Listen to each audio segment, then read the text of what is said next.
അപ്പോൾ relax forest 23/3/2025 manifest ചെയ്ത് മതിലൊട്ടിച്ച ഒരു നോട്ട് നിങ്ങൾ കണ്ടിട്ടുണ്ടാവും. അതിൽ എന്തൊക്കെയാണ് ചെയ്തേക്കുന്നതെന്നും അത് എന്തൊക്കെ ഇനി ഞങ്ങൾ ചെയ്യുമെന്നും കുറച്ച് എലാബറേറ്റ് ചെയ്ത് ഞാൻ പറഞ്ഞുതരാം. വേറൊന്നുമല്ല, ആദ്യം ഞങ്ങൾ ചെയ്യുന്നത് 100 കോടി ഫോറസ്റ്റ് വേൾഡ് വൈഡ് ആയിട്ട് 10 വർഷത്തിനുള്ളിൽ ചെയ്തിരിക്കുന്നു.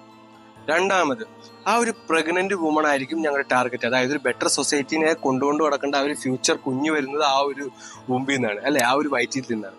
അപ്പോൾ അവിടെ തുടങ്ങും റിലാക്സ് ഫോറസ്റ്റിന്റെ ആ ഒരു ഇഞ്ചക്ഷൻ. ഏത് ഇഞ്ചക്ഷൻ? ബെറ്റർ സൊസൈറ്റിക്ക് വേണ്ടിയിട്ടുള്ള ആ ഒരു കുഞ്ഞിനെ ക്രിയേറ്റ് ചെയ്യുന്ന ആ ഒരു ഇഞ്ചക്ഷൻ. വേറെ രീതിയിലൊന്നുമല്ല, ആ ഒരു അമ്മ ശ്വസിക്കുന്ന പ്യൂർ ആയിട്ടുള്ള ഓക്സിജൻ ആയിരിക്കും. അതിൻ്റെ ഒപ്പം തന്നെ ആ അമ്മയുടെ ഉള്ളിൽ പോകുന്ന ഫൈറ്റോൺസൈഡ്സ് ആയിരിക്കും. ആ അമ്മ കഴിക്കുന്ന ക്യാൻസർ വേ വെജി ഗാർഡനിലെ ഫ്രഷ് ആയിട്ടുള്ള വെജിറ്റബിൾസ് ആയിരിക്കും. കഴിക്കുന്നത് ഫ്രൂട്ട്സ്, ക്യാൻസർ വേ ഫ്രൂട്ടി ഗാർഡനിലെ ഫ്രൂട്ട്സ് ആയിരിക്കും.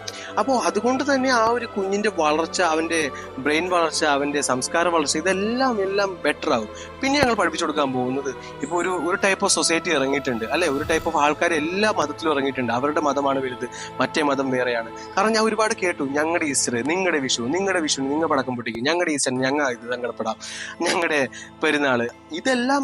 ഇതെല്ലാം ഒറ്റയാണെന്ന് മനസ്സിലാക്കുന്ന രീതിയിൽ, അതായത് ഭഗവത്ഗീത, ബൈബിൾ, ഖുർആൻ, ഇതിൽ മൂന്നിലും പറഞ്ഞിരിക്കുന്നത് ഒരു മതമാണ്, ഒരു ദൈവമാണ്. ആ മതത്തിന്റെ പേര് മനുഷ്യത്വം എന്നുള്ളതാണ്.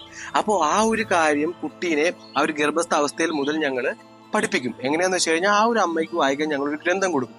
ആ ഒരു ഗ്രന്ഥത്തിൽ ഈ പറയുന്ന ബൈബിള്, ഭഗവത്ഗീത, ഖുർആൻ ഇതെല്ലാം അടങ്ങിയിരിക്കുന്നതായിരിക്കും. അപ്പോൾ ആ ഒരു പ്രശ്നം സോൾവ് ആയി. അവൻ പിന്നെ പുറത്തേക്ക് വന്നു കഴിഞ്ഞ ശേഷം ഞങ്ങൾ ചെയ്യാൻ പോകുന്നത് വേറൊന്നുമല്ല, അവന്റെ LKG ആ ഒരു പഠനകാലം മുതൽ അവൻ അവിടെയും പഠിക്കുന്നത് ആവശ്യമില്ലാത്ത കുറെ കാര്യങ്ങളൊക്കെ മാറ്റും. സിലബസ് കട്ട് ചെയ്യും ഞങ്ങൾ. ആവശ്യമില്ലാത്ത കുറെ ടാൻഡിറ്റ, കോസ്റ്റിറ്റ, ഇതൊക്കെ എന്തിനാണ്? ഞാനൊക്കെ പഠിച്ചു കഴിഞ്ഞിട്ടുണ്ട്, എന്താണ് അതിന്റെ ഗുണമെന്ന് എനിക്കിതുവരെ മനസ്സിലായിട്ടില്ല. അപ്പോൾ ആവശ്യമില്ലാത്ത കുറെ സിലബസ്, സോഷ്യൽ സയൻസിലെ കുറെ സിലബസ് എല്ലാം കട്ട് ചെയ്ത് കളഞ്ഞിട്ട് അവന് പഠിക്കേണ്ട കുറച്ച് കാര്യങ്ങളുണ്ട്. അതായത് സിലബസ് റീക്രിയേഷൻ ഉണ്ടാവും. അതായത് എന്താണ് ഈ പ്രപഞ്ചം, എന്താണ് യൂണിവേഴ്സ്, എന്താണ് എനർജി, എന്താണ് നല്ലൊരു രീതിയിലത്തെ ജീവിതം നയിക്കേണ്ടത്, എന്താണ് ധർമ്മം, എന്താണ് ആരോഗ്യം, എന്താണ് ഈ ശരീരം, ഇതെല്ലാം പഠിക്കണം. ആ ഒരു രീതിയിലേക്ക് സിലബസ് കൺവേർട്ട് ചെയ്യും. നമ്മൾ ഡ്രഗ്സ് ഉപയോഗിച്ച് നമ്മുടെ ബോഡിയിൽ എന്തൊക്കെ മാറ്റങ്ങൾ വരും. ഇപ്പൊ സിഗരറ്റ് വലിക്കുമ്പോൾ ക്യാൻസർ വരുമെന്ന് അറിയാം, പക്ഷെ സിഗരറ്റ് വലിക്കുമ്പോൾ സെക്ഷലി നമുക്ക് കുറെ പ്രശ്നങ്ങൾ വരുമെന്ന് ആർക്കും അറിയില്ല. സെമന്റെ ക്വാളിറ്റി പോവും, സ്പെം കൗണ്ട് കുറയും, ഇതൊന്നും അറിയില്ല. നമ്മുടെ ബ്യൂട്ടി പോവും, നമ്മുടെ സ്കിന്ന് വ്രിങ്കിൾസ് ആവും, ഇതൊന്നും അറിയില്ല. ഇതൊക്കെ അറിഞ്ഞു കഴിഞ്ഞാൽ അവൻ വലിക്കുമ്പോൾ ഓർക്കും, പക്ഷേ വേണ്ട, എന്റെ ഭംഗിനെക്കാട്ടിയും വലുത്, അല്ലെങ്കിൽ എന്റെ ശരീരത്തെക്കാട്ടിയും വലുതല്ലേ എനിക്കിത്. ആ ഒരു ടൈപ്പ് ഓഫ് എഡ്യൂക്കേഷൻ നമ്മൾ കൊടുക്കും. അല്ലെങ്കിൽ ഒരു പനി വന്നു കഴിഞ്ഞാൽ കുട്ടി ഓടിപ്പോയി ഗുളിക മേടിച്ച് കഴിക്കുക. അപ്പൊ അതൊക്കെ എത്രമാത്രം പ്രശ്നമാണ്. ഇതൊന്നും എഡ്യൂക്കേഷൻ സിസ്റ്റം പറഞ്ഞു കൊടുക്കുന്നില്ല, അല്ലെ. എഡ്യൂക്കേഷൻ സിസ്റ്റം പറയുന്നത് പഠിക്ക്, ജോലി മേടിക്കുക, അല്ലെ, ആരെങ്കിലും കീഴിൽ പോയി ജോലി എടുക്കുക.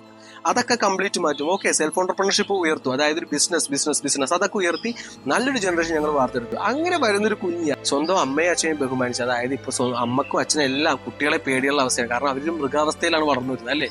കാരണം വേറൊന്നുമല്ല, അവർ ശ്വസിക്കുന്നതും കഴിക്കുന്നതും കാണുന്നതും എല്ലാം മൃഗവാസനയുള്ളതാണ്. അപ്പൊ അതുകൊണ്ട് അവരങ്ങനെ കൺവേർട്ട് ആവും. പക്ഷെ ആ ഒരു കണ്ടീഷൻ ഞങ്ങൾ കട്ട് ചെയ്യും റിലാക്സ് ഫോറസ്റ്റ്.